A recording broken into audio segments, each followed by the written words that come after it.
think you all know we are a unique institution in foreign policy, congressionally chartered, scholarship-driven, and as always, fiercely nonpartisan and independent. When I joined USAID, now a few years ago, when I was going into USAID, especially with my background in Africa work, I assumed that a lot of my time and attention would be spent far away from the Americas in the Western Hemisphere. In fact, the bulk of my work was with respect to the Americas for lots of reasons, challenges, but also important opportunities. And I think as we head into a new administration, we should view it the same way. There are remarkable opportunities for the Americas and for U.S. policy in the Americas. Yes, there are challenges. There are issues that we need to take up. But at the same time, I think the opportunities to make a real and lasting difference are there. I would group them into three main areas. Number one, economic opportunity. About 1/2 of all U.S. free trade agreements are in the Americas. And U.S. goods and services trade with Latin America totaled $2.4 trillion in 2022. Energy. The U.S. top two oil importers are Canada and Mexico. So when we talk about economic opportunity and when we talk about energy policy, the Americas will very much shape our future. Secondly, in terms of smuggling humans and smuggling illicit drugs, again, there are important issues for all of us to take up. I recently did a trip to the Darien Gap, Darien Jungle, and I was in Panama and Costa Rica, and was actually right there greeting Venezuelans as they came off the river and went to a humanitarian processing center. We actually followed them in their trek northward, and what I was struck by is how much this is all about economics. Each step of the way, Mr. Ortega takes his cut. Each step of the way, traffickers are taking their cut. Migration, smuggling has become big business. When we look at illicit drugs, in recent months, evidence is clear that the potential for increases in cocaine production in Colombia are on the rise. In fact, according to the UN, the current expansion of lands under coca cultivation represents a potential 53% increase in cocaine production over 2022. Also in the area of migration and smuggling, Haiti. What we are seeing once again is a meltdown and a loss of law and order in Haiti. There are opportunities to help foster economic growth in Haiti. There's actually a chance to foster U.S. investment. But if we miss that opportunity, we will see a new ramp up and a new humanitarian crisis. And the third major area is security. We sometimes lose sight of the level of investment that China and Russia have in the Americas. And nowhere is that more true with respect to what's going on in Venezuela. People forget sometimes that it wasn't that long ago that Venezuela had the most vibrant economy on the entire continent. Economic growth in real opportunity. But between 2014 and 2021, Venezuela's GDP shrank by 70%, the greatest economic meltdown in modern history. And when there's a meltdown like that, and mismanagement like that, and a closing off of freedom and democracy like that, that just opens the doors to other parties to come in and influence and invest. These issues and so much more represent opportunities and debate points, discussion points in the coming administration. We have a perfect group to bring these issues up. And without further ado, I'm going to turn things over to Ms. Leila Abed, who runs the Mexico Institute and is going to moderate our discussion. She's doing a fantastic job with the Mexico Institute. And there's a little bit going on with respect to U.S.-Mexico relations, so we should have a vibrant and fruitful discussion. Leila, take it away. Thank you so much, Ambassador. Thank you for all of our panelists that are joining us here today for a very timely and relevant discussion. Thank you for everybody that joins us here in person, and for those that are watching virtually, welcome to the Wilson Center. You know, it's a very interesting time, as Ambassador Green alluded to, for U.S.-Mexico, Canadian, North American relations. But I think that there is a new strategy ahead for Latin America with the incoming U.S. administration, with the new Congress. And so we're going to explore some of the opportunities and some of the challenges that lie ahead in the next 4 years. And to speak and discuss all these issues, we have an incredible group of panelists this afternoon that really need no introduction, but I will briefly introduce them. Joining us today is the Honorable Ivan Duque Marquez. He's the Chair and Distinguished Fellow of the Ivan Duque Center for Prosperity and Freedom here at the Wilson Center. Of course, he was President of the Republic of Colombia between 2018 and 2022. Welcome, President. Honorable Luis Almagro, he's the Secretary General of the Organization of American States. Thank you for being here this afternoon. And the Honorable Bonnie Click, Senior Fellow of the Foundation for Defense of Democracies, former Deputy Administrator at USAID. And so I want to kick off this conversation, sort of discussing what all of you think about what the next administration's priorities are going to be for Latin America and how Latin American countries can actually take advantage of this situation. I mean, of course, we're seeing, President-elect Trump talk about immigration. We're talking about organized crime and fentanyl. And I guess I'm a little bit focused on these issues, particularly because we cover U.S.-Mexico relations at the Mexico Institute. But these are issues that really are going to have an impact for the rest of Latin America, as well as critical minerals, trade, democracy, rule of law. So I'd like to pose this general question to the three of you and get some opening remarks. And again, thank you so much for joining us this afternoon at the Wilson Center. President Well, Ivan thank you Duque. so much, Lila, Secretary Almagro. It's great to see you. Bonnie, Ambassador Green, Ambassador Brownfield, and distinguished guests. I'll start by saying that there are two topics that are going to be critical, at least in the first year of the next administration. And we've heard this a lot. I think it's going to be drugs and definitely migration. Mm-hmm. Drugs, because there's a clear reality. The fentanyl crisis in the U.S. is evident. It's creating a health crisis as well. And there are things that need to change dramatically and urgently. I think the policy of abrazos, no balazos in Mexico has been a tremendous failure, as also the policy of appeasing many of the drug lords in Colombia, and the severe cut down in eradication from 140,000 hectares to be eradicated in the year 2021 and year 2022 to 10,000 hectares in this year 2024. So that is going to be a topic that is going to drive a lot of the policies that will be directed to the region. Migration is also a major issue. There's no doubt that there's a great pressure in the southern border of the United States.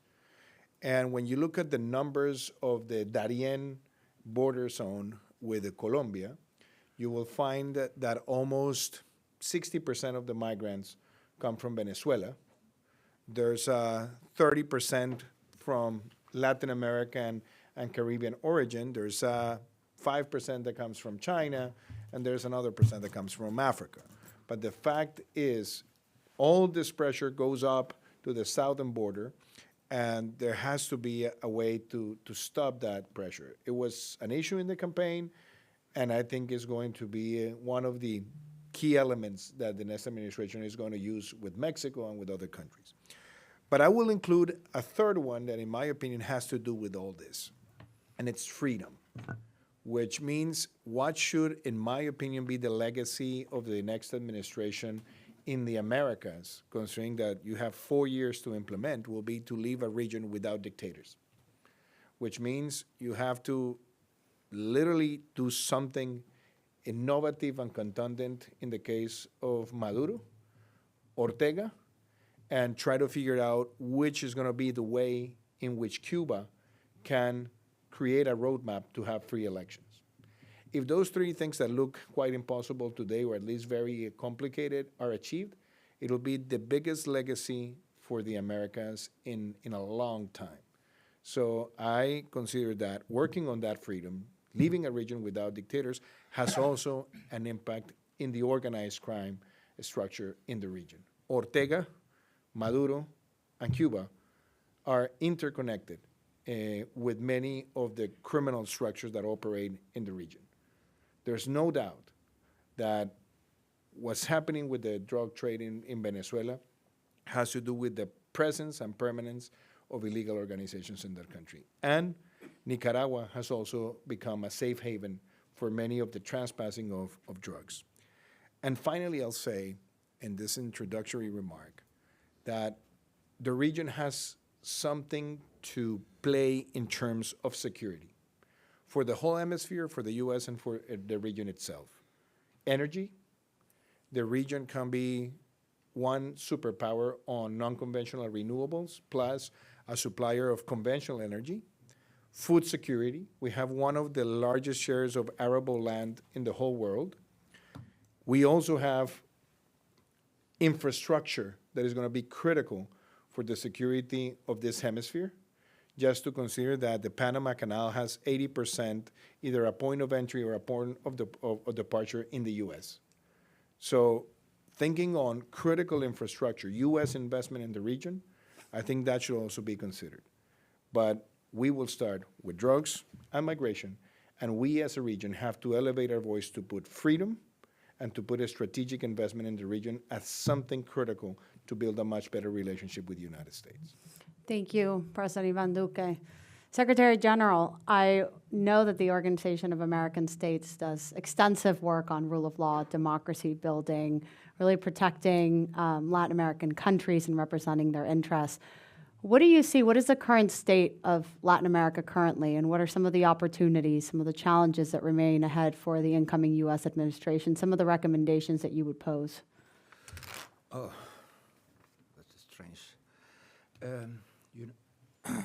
You know, I was sitting exactly at this chair 10 years ago, and I was presenting my plan of action if I would become Secretary General of the Organization of American States. And I was doing my own recommendations to myself and proposing them to the audience those days. Yeah, it was sort of hard because those days I was dogmatized, let's say, as an Alva Light. And that was the approach, how everybody was reading me in the auditorium. Something like 10 years after, I have not changed one single thing of my ideas. Nevertheless, everybody sees me in a completely different way. That means everybody has changed perspective from where they were or where they are. It has been very coincident with what President Ivan Duque said and about the initiatives of the new administration, the possible initiatives of the new administration. And that is something that you have to think how somebody won elections and why won the elections, and what did propose to win the elections. And it was clear that it was the economy, it was the southern border, and it was organized crime. And the challenges about that and how to address the challenges about that. And if you see any of these topics, Latin America cannot be out of the equation. If you put Latin America and Caribbean countries out of the equation, something will not work at the end of the day. And most of these things are completely intertwined, completely linked between them. For example, the first point about migration and the problems of the southern border. That started happening, let's say, 2021, 2022. Before that, even, it was after your administration in Colombia. Before that, the Venezuelans, for example, would spread all about the region, all about Latin American countries. They were not controlled, they were just escaping a dictatorship. Then the Venezuelans became more and more victims of organized crime. And then it was not that they could stay in Colombia, for example, or that they could go to Uruguay or Chile or wherever. No. They had to go north because going to Uruguay, Chile, or Argentina, they were not creating a political impact. It was not a political impact created anywhere. Not even in Colombia with 2 million migrants that were completely absorbed, no matter what. So organized crime, linked with the dictatorships, decided to do the same that Fidel Castro did decades ago. I mean, you send them to the United States. And they created two political issues, not only one. They created one in Darien because of the human rights violation, and a second one in the southern border. And so they will keep coming because that is like a very forced initiative that it definitely creates a political issue at least in these two areas. And this is linked to dictatorships and to organized crime. We have heard about Tren de Aragua. We have heard about the presence of Tren de Aragua in the United States. In some states in the United States, they are really strong. But you have seen them also in practically everywhere, from Tierra del Fuego, from the south of Chile to the north of the United States. And that is also already a political issue, creating problem of security through this way of organizing crime at the same time of organizing migration. It is a difficult and complicated issue. And the thing is how that needs to be addressed with Latin American countries, by all means. Security, of course, it is an imperative by them.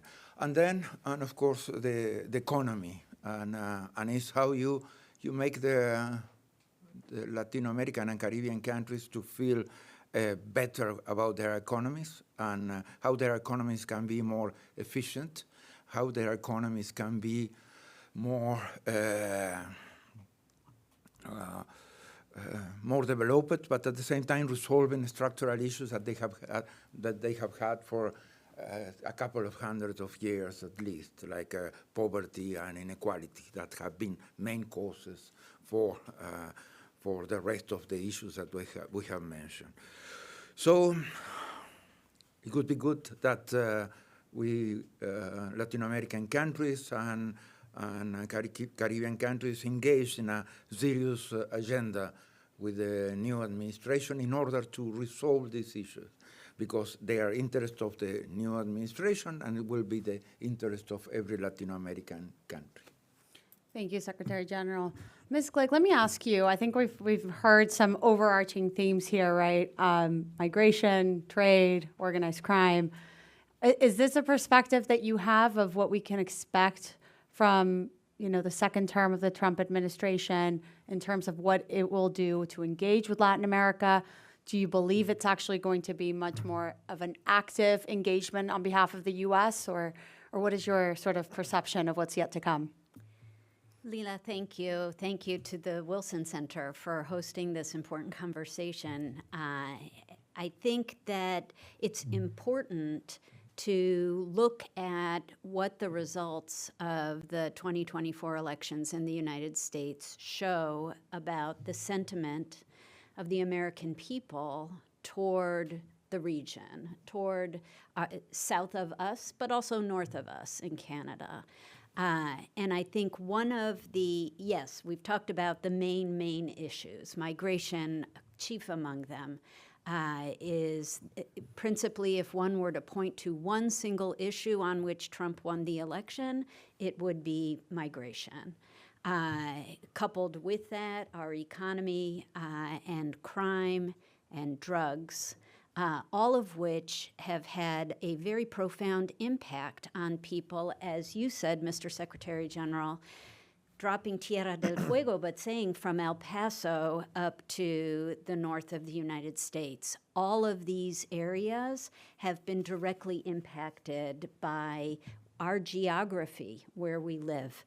And so I think how to counter the drugs, which in Colombia, of course, we see this massive increase in coca production, which is insoportable. How does a country like the United States deal with an influx of cocaine here, coupled with Chinese fentanyl, which is killing over 100,000 Americans every year? There's nary a citizen or resident of the United States who hasn't been impacted by the drugs flowing over the border. That is something that I think people look at Donald Trump and they say he's a tough guy, and he is a tough negotiator. And I think all of that is correct.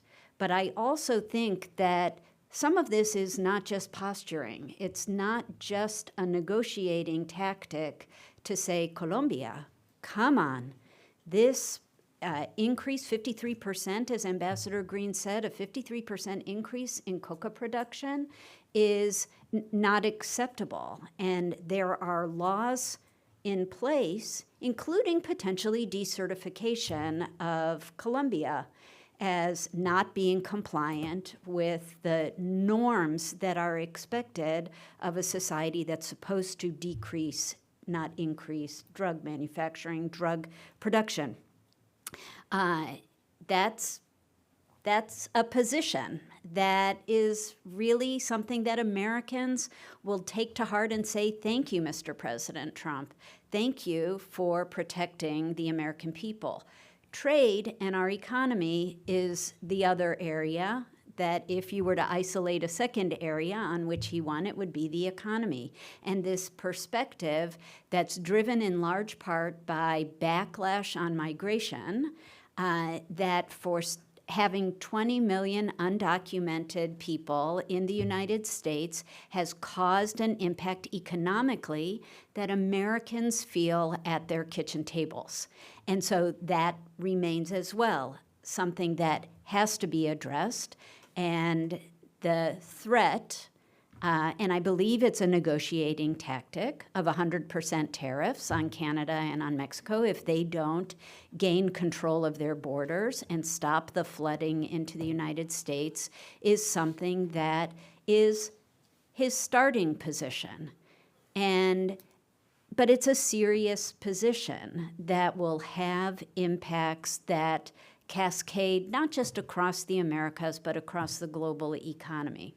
So these drugs and migration are critically important, and they resonate as well through our Congress. You saw during the entire course of the presidential campaign as well as congressional campaigns that virtually every member of Congress said, migration is an issue in my state. Migration is an issue in my district. I live in Iowa. I live in Wyoming, and migration is an issue for me. Every state is a border state. So the issue of migration will resonate not just in the executive branch, but also in the legislative branch. And I suspect President Trump will have backing from our Congress when he proposes ideas and positions for the United States to take in relation to Latino America. But it's not all bad, and it's not all doom and gloom. I feel like this is a monumental period of time for U.S.-Latin American relations. For the first time that I can remember, and maybe Ambassador Brownfield remembers differently, but it's the first time that we have a Secretary of State and a Deputy Secretary of State who are both expert in Latin America. And we have been excited in the past when we've had incoming secretaries who have indicated that Latin America is important to them until there's a crisis in the Middle East or until there's a crisis in Russia. So this time around, I feel like because of the grounding of Marco Rubio and Chris Landau, who was our ambassador in Mexico, who speaks fluent Spanish, Mexican Spanish, not Cuban Spanish, which for a gringa like me is easier to understand. But at the same time, these are people who care deeply about our relationships in the Americas, to include the Caribbean. And I think that we'll see an enhanced approach to the Western Hemisphere that will be one that focuses. I love the concept of this being the time of freedom. That certainly resonates with the agenda that Senator Rubio is going to put forward when he is secretary. I think also, though, one of the very critical areas of focus is going to be on the security front, as Ambassador Green touched on, vis-a-vis China and China's presence in the Americas. And this is a critical element for people who follow the region to understand that it's coming on our turf when China starts to exert its muscle in the Americas.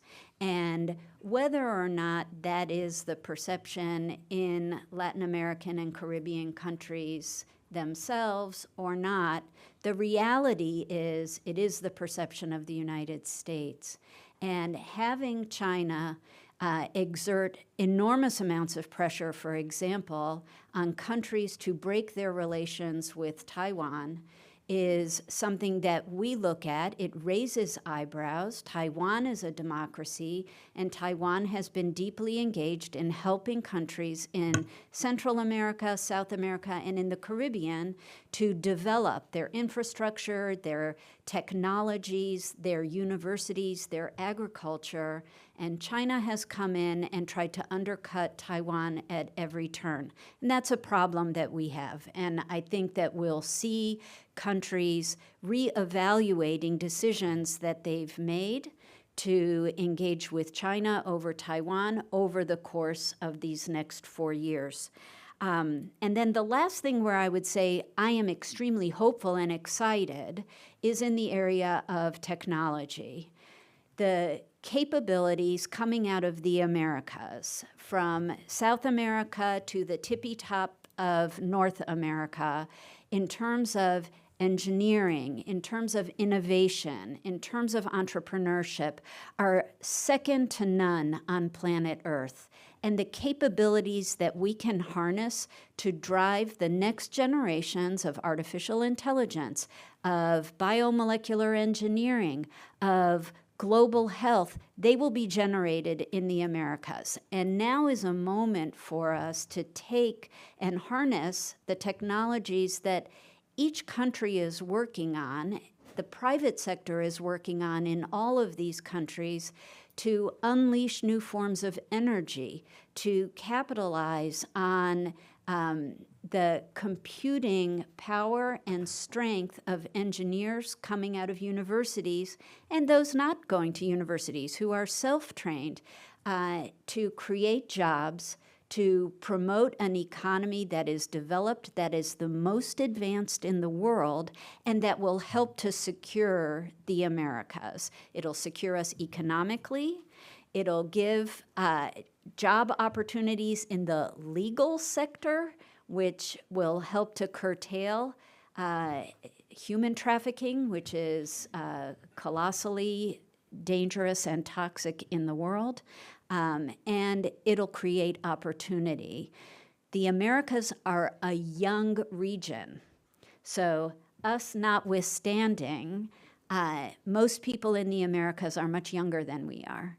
And to have opportunities for young people to have a vision of what their lives will look like, which will include their phones, but which will also include solutions for the Americas and for the world, I think is a very exciting thing for us to look forward to.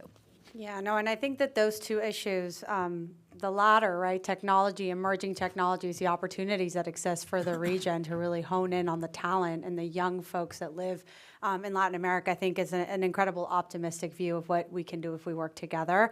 I do think that the China piece is going to be fundamental, and here I'll put on my Mexico Institute director hat, because China now is closely linked to the future of trade relations with the United States for many countries. Of course, this holds true for Mexico, as the USMCA review is just around the corner in 2026. And China remains, right, one of the critical factors that I believe the Trump administration will consider when dealing with Latin American partners. Presidente, and here's my Spanish, see, it came out naturally. President Duque, excuse me. You were able to engage with President Donald Trump, right? At the beginning of your administration, you had time to understand sort of his views, the way that, you know, he goes about business. And I think that a lot of Latin American leaders at this time are sort of trying to understand how to engage properly, the right way with President Donald Trump. Do you have any piece of advice to current leaders in the region as to how to best engage with the United States and sort of some of the objectives and policies of the incoming administration? Well, I don't know if I can still bring lessons from the past for the present, but what I can certainly tell you is there were things that I valued a lot. I think starting with the respect that the first Trump administration had with the historical bipartisan and bicameral relationship between Colombia and the United States was very important. I think there was a clear respect for that and understanding of that strategic alliance. The second was that on a very practical level, we were fully aligned in the way we combated criminal structures. It was our commitment, it was the U.S. commitment, and we shared that vision. And for example, we pushed forward the Orion campaign in the Caribbean, where more than 24 of countries worked against narco traffickers. So I think that was also very important. Third, when we were facing the migration crisis, the Trump administration, with leaders like Ambassador Mark Green, came to Colombia. Eddie was also present at creation. We put together all this policy to receive more than 2 million migrants, and USAID provide us with the framework to create the TPS that we had for 10 years, and that is maybe the most important humanitarian policy that we have seen in this hemisphere in a long, long time. And also when we faced COVID, the Trump administration supported Colombia in the very early stage, receiving ventilators and helping us to strengthen the healthcare system. And something that was also very important was the starting part of the conversation on nearshoring. We started that work. We saw strategically the opportunity that if companies relocate, American companies relocate from China or other places in Asia and come to Latin America, put their structures, create jobs and create a much better labor environment, that creates development, but also it becomes a mechanism to prevent massive migration. So along those lines, we worked very well, and I think with major success. There's something that I want to highlight that I think we have to be worried and have to take care. And I think this has to be something that many of the policymakers in the next administration should understand. Maduro is going to try to sell the idea of creating kind of an agreement with the U.S. There's no doubt he's going to try to find any kind of agreement, and what he's going to say is sanctions are the main causes of massive migration from Venezuela. Well, I think we have to be very fast in responding. No, it's not the sanctions what is creating the massive migration, it's the dictatorship and the destruction of human, political, and economic capital what is triggering that migration. And the reason why I want to say this is because if Maduro remains in office, it's going to create the next level of massive migration that will be the citizens that will have lost their hope. And this can become something very dramatical. So the pressure to reestablish democracy, the rebuild of trust for people to eventually come back, is the only thing that is going to prevent that massive migration. No kind of agreement, and no mechanism to just think that the sanctions are the ones that have created the crisis. I think those elements have to be very important.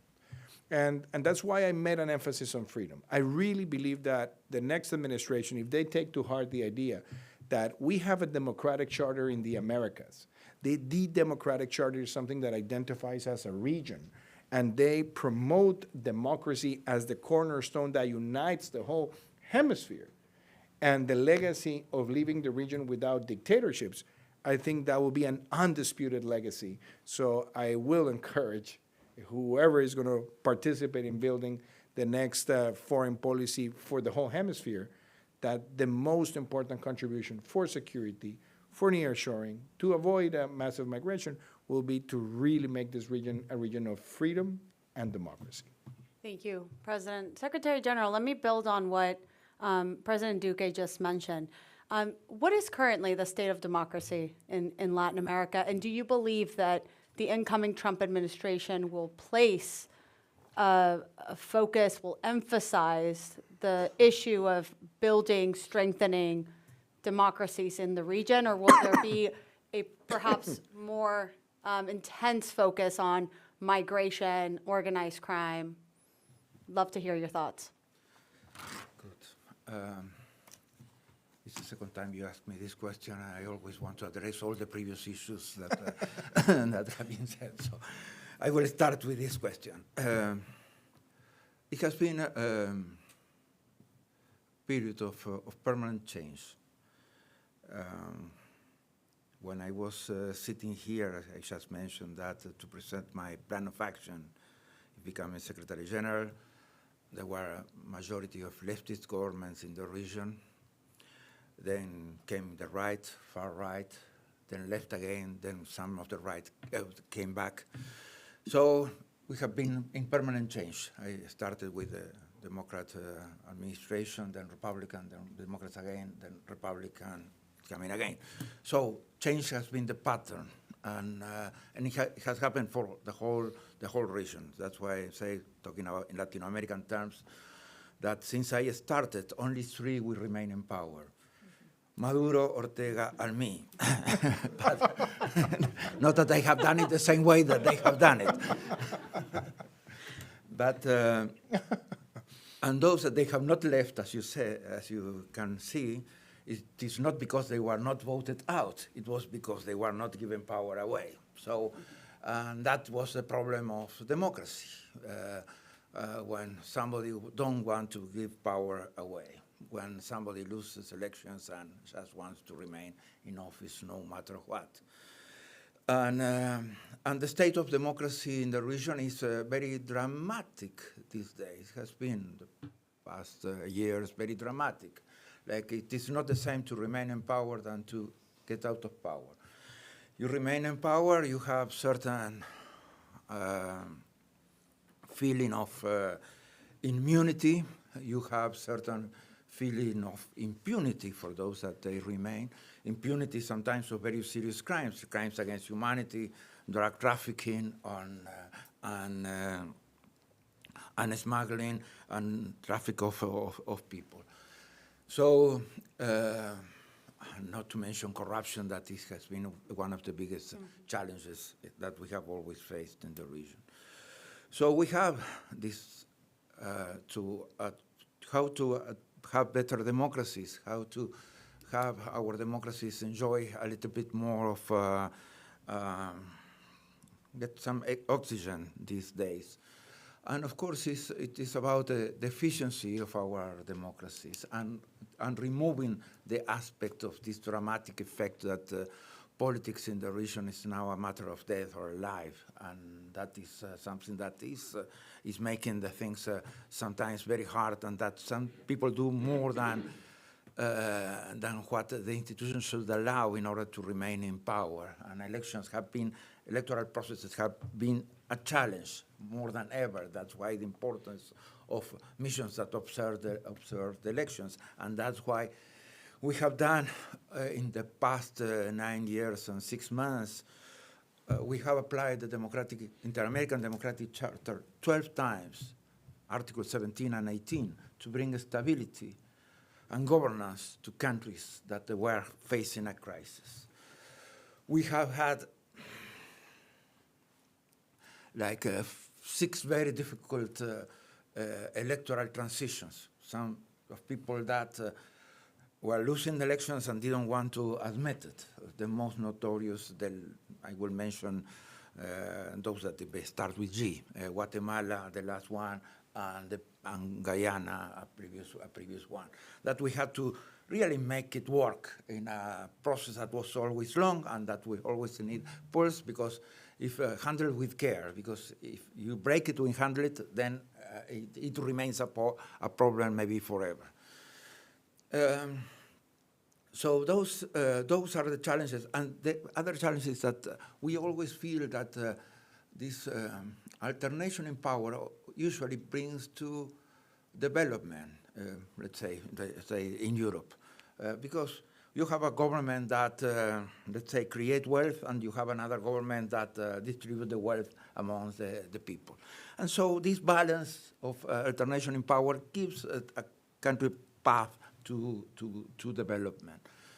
But alternation in power has not brought development to Latin American countries. So that's why the feeling is that democracy is not serving their purpose, and has not been the tool that people needed to resolve their issues. What is a serious mistake, because if you see the 3 dictatorships in the region, Cuba, Nicaragua, and Venezuela, they are the most failed systems in the region. They only export humanitarian crisis, social problems, and of course, migration crisis. So it's something that democracy needs to develop, and they need to develop the institutions. We need to develop institutions in order to make them stronger day by day. So those are the challenges, plus, of course, the structural problems that we have had 200 years that I just mentioned. Then before that is inequality. We are the most unequal region in the world. We have rich countries in resources with poor people. That is not admissible. We are the most violent region in the world. Some 34% of violent death without a war. That is a pattern brought by organized crime. But of course, and democracy is about a feeling too. You have to charm people, and you charm people with results, and that's why we need to make it grow, to make it stronger, and we really hope that we can have Latin American countries a partner for that in any American administration, a partner that will work together in order to help to resolve the issues. And that is the main thing, not to dictate the solutions, but to understand the solutions of the people, what the people need. And not to, what I like of the appointment of Mr. Rubio and Landau is that it is very difficult that will swallow the pill of that the dictators want to sell permanently, that they want to sell things that they hardly practice, but they are there to see a newcomer and try to present it again, and that is always is a big challenge. And maybe that's why they are so annoyed with me, because I was on that side of the bar during so many years, and so I knew all those places. Come on, are you kidding me? And that's why I knew all these places since the very beginning. So you have to know your place, and you have to know how you implement them in a way that resolve the issues and not complicate them. And knowing that the people is the problems remain for the people. dictators remain and the problems remain for the people. The worst sanction that the Cuban people have, that the Venezuelan people have, the Nicaraguan people have, is the sanctions imposed by the dictatorships of human rights crisis, humanitarian crisis, migration crisis, economic crisis, production crisis, social crisis. And when you cannot, sovereignty is landed on the people. When you take that from the people, it's the biggest thing, rob, that you can do to them. Thank you, I was too Secretary long. General. Thank you. No, that was a really detailed answer. Ms. Glick, pardon if my question's a little long, but I think you're right. I think there is a real enthusiasm that the incoming Trump administration will place more focus on Latin America. And I think it's welcome, right, to a certain extent. But I wonder, how do you strike a balance between this enthusiasm for a renewed focus and emphasis on Latin America from the U.S. government with a reluctancy from certain countries that say, yes, we're happy that the U.S. is involved, but we also want to protect national sovereignty. We also want to protect our internal affairs. I know that's very true currently, for example, in Mexico, right, where there's a real engagement for obvious reasons with its top trading partner, which is the United States, but they want to like draw a red line as to how far they can opine on internal affairs. So I wonder, in your previous role as Deputy Administrator, I know you worked alongside Ambassador Green, how you were able to strike that balance if you ever ran into it. And then sort of related to it, going back to your point on China, I mean, China has, in certain effect, taken advantage of the U.S.'s absence, right, in the region. And so how do you counter that now? How do you reestablish sort of U.S. influence, U.S. leadership in the region when it has been absent for a while, or at least hasn't placed all of its focus on the region? That's a very good question. It's a very tough one. But I think that one of the things that the United States brings to Latin America is a private sector. And this goes to President Duque's comments about nearshoring. And this was something that we advocated in the Trump administration, specifically as a result of COVID, where we took up this mantra of onshore, nearshore, and allied shore. We can no longer be dependent on malign actors for everything in our supply chains. And while the allied shore comes in with countries like Taiwan, we are very dependent on them for semiconductors and remain so today.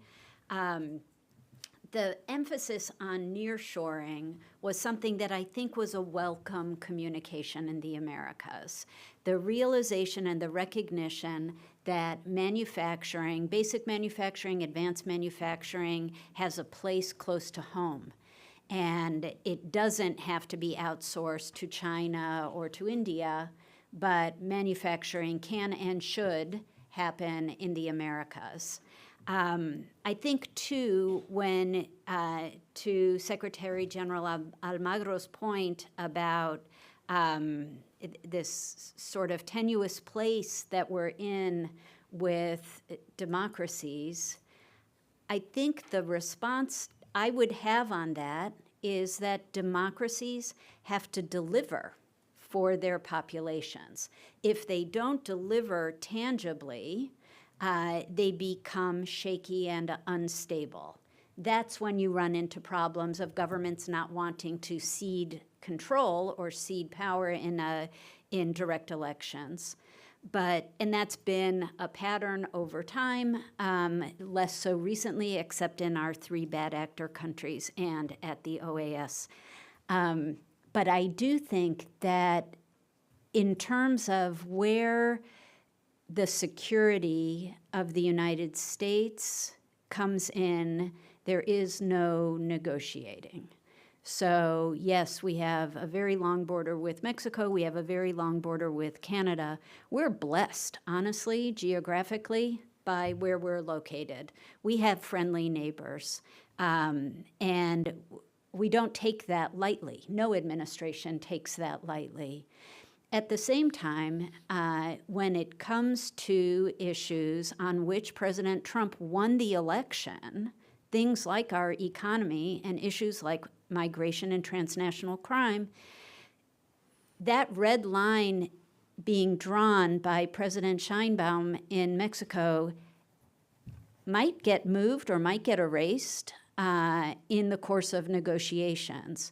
Because if her position is threatening to Americans living here, it becomes something that is non-negotiable. Look, the incoming president is a deal maker. He makes beautiful deals. That's what he's famous for. And so a willingness to negotiate so that both sides come out with a win-win is something that I think will be perceived very positively on both sides of the border.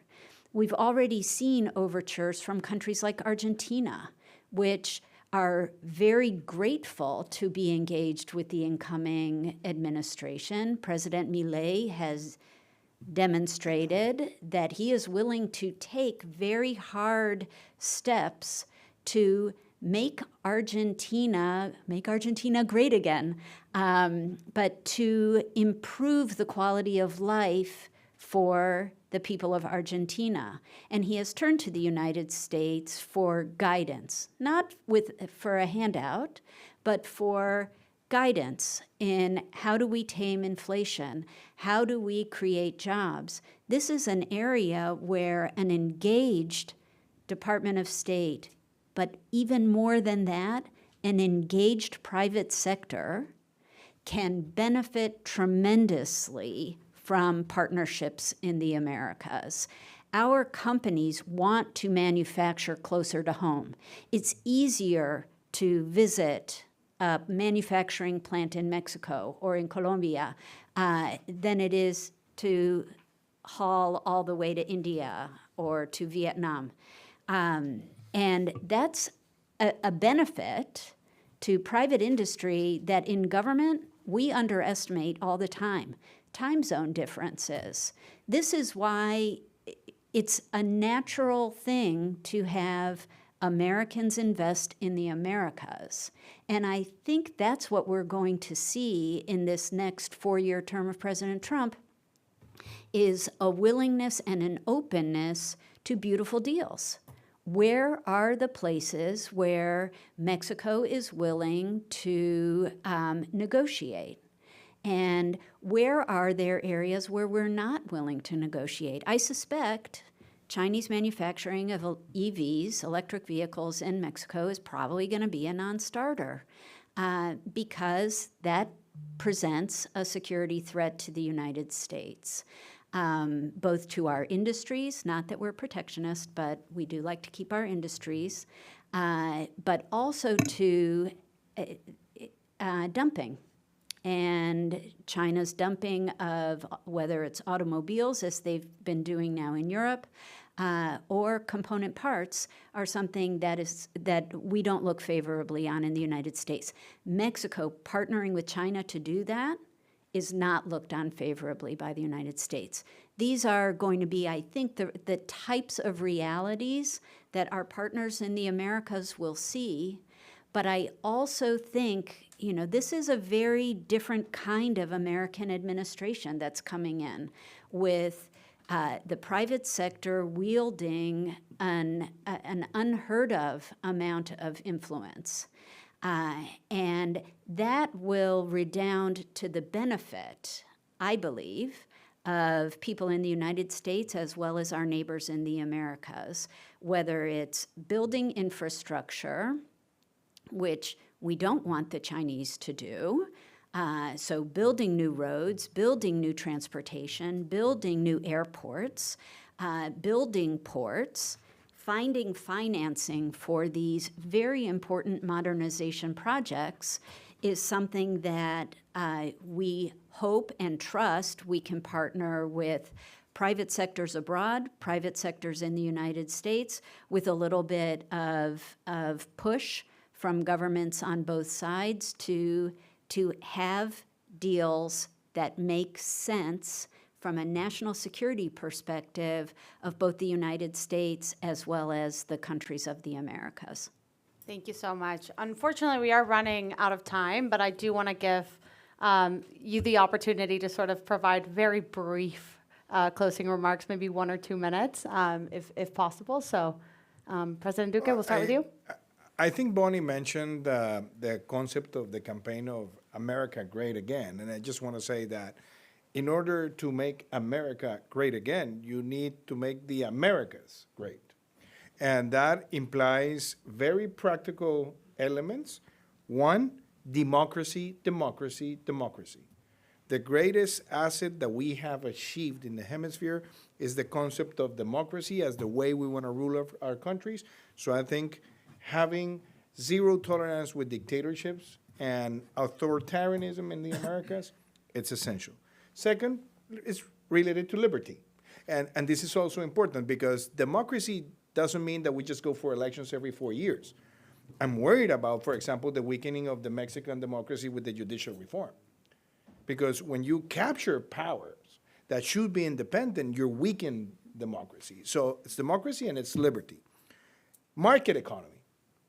The promotion of a stronger market economy is something that strengthens the whole region, including the possibility of having nearshoring.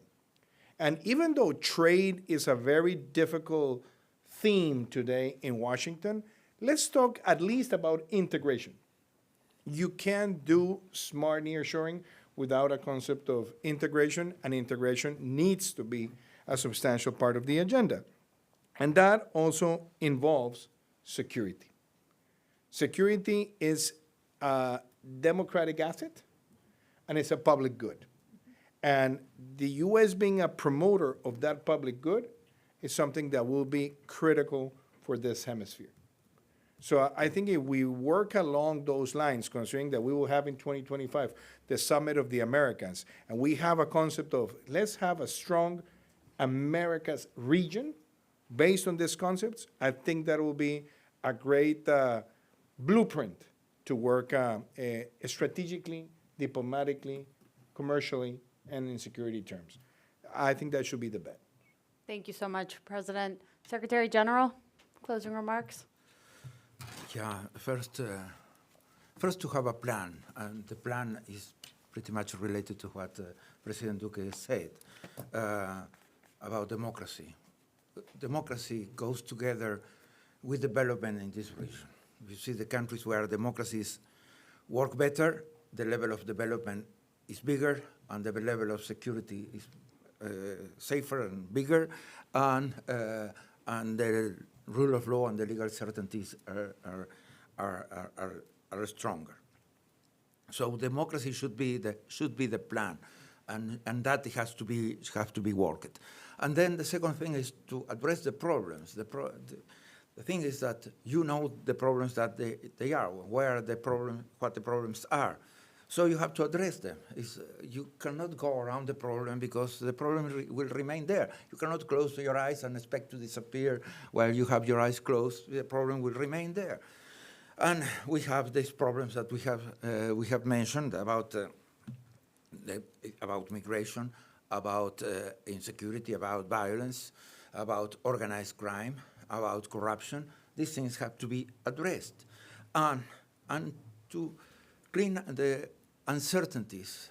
Sometimes we work so much on uncertainties that has been the problem of why I think we have missed practically Latin American countries I mentioned now. That is, we have missed the first industrial revolution, the second, the third, and the fourth, and we are ready to miss the fifth, and unless we do something. And it's about resolving the uncertainties that we create from nothing. It's legal.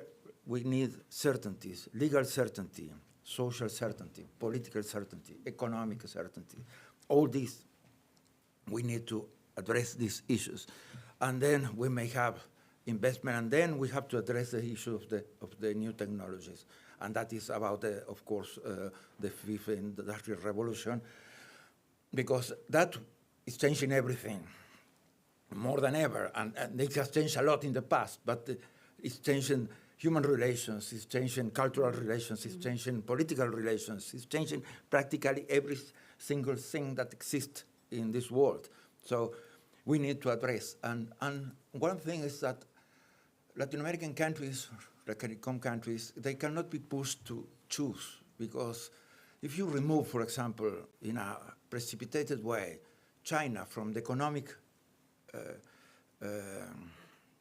equation, let's say, of Uruguay, to mention a country, it's a collapse for the country. You cannot remove all what is coming there.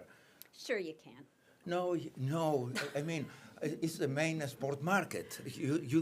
Suddenly you are without your main export market, and what you do, and that is valid for practically every country in the Americas.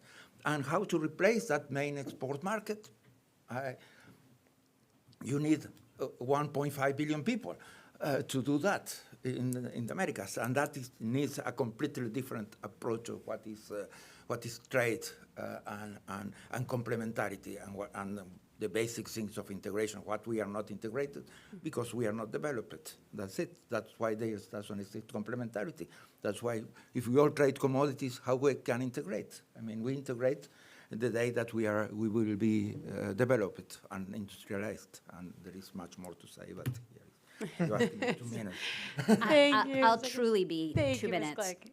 We have an amazing opportunity coming up to demonstrate that the Americas are strong, and that is this wonderful hosting of the Copa Mundial. To have this trilateral hosting is something hasn't been done. It's so cool in principle, but it also sends a signal to the rest of the world. The Europeans would love to be able to show that the EU was integrated the way that we're going to have a World Cup integrated. And my hope is that by demonstrating that the Americas are welcome in an event like the World Cup, that I hope one of our country's teams wins the Copa. We've The all Colombian come. chance. Puede ser. Pretty sure it's Have a- Mexico. So Maracanazo number 2. pretty sure Mexico's winning. But this is a great opportunity for the Americas to come together and to demonstrate internationally that we have so much more that is alike than pulls us apart.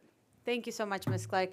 Presidente Duque, Secretary General Almagro, Ms. Glick, thank you so much for sharing your insight, your expertise with our audience today about the future of Latin America under the Trump administration. I do want to plug in an advertisement, because why not? But the Mexico Institute just published a policy recommendations booklet for the next Trump administration covering the most fundamental issues on the bilateral agenda. You can find it on the Mexico Institute's website, so hopefully you'll be able to read it. Thank you again to our panelists. Thank you, everybody, for being here this afternoon, and thank you for those that joined us virtually. Thank you so much, and have a wonderful afternoon.